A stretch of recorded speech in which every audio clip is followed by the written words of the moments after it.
কলম মার্কায় ভোট দিবেন, আমি এটা জানি, আমার মন বলে। রূপগঞ্জ উপজেলা পরিষদ নির্বাচনে দোয়াত কলম প্রতীকের চেয়ারম্যান প্রার্থী আলহাজ হাবিবুর রহমান হাবিবের পক্ষে উঠান বৈঠক অনুষ্ঠিত হয়েছে। শনিবার 11 মে সন্ধ্যায় রূপগঞ্জ সদর ইউনিয়নের 2 নং ওয়ার্ডের টেকনোত্তা এলাকায় এই উঠান বৈঠক অনুষ্ঠিত হয়। উক্ত উঠান বৈঠকে প্রধান অতিথি হিসেবে উপস্থিত ছিলেন নারায়ণগঞ্জ জেলা পরিষদের সদস্য ও রূপগঞ্জ উপজেলা আওয়ামী লীগের কার্যকরী সদস্য আনসর আলী।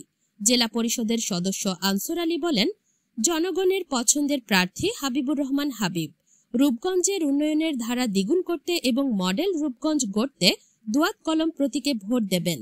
এ সময় আরও উপস্থিত ছিলেন রূপগঞ্জ ইউনিয়ন আওয়ামী লীগের আইন বিষয়ক সম্পাদক আলাউদ্দিন ভুইয়া, রূপগঞ্জ ইউনিয়ন আওয়ামী লীগের সহ সভাপতি ফারুক মিয়া, বীর মুক্তিযোদ্ধা সৈয়দ আমির আলী, রূপগঞ্জ ইউনিয়ন যুবলীগের সাংগঠনিক সম্পাদক মোহন মিয়া, রূপগঞ্জ ইউনিয়ন যুবলীগের সহসভাপতি জুলফিকার সহ স্থানীয় গণ্যমান্য ব্যক্তিবর্গ ও নারী পুরুষ সহ 2000-এর অধিক ভোটার উপস্থিত ছিলেন।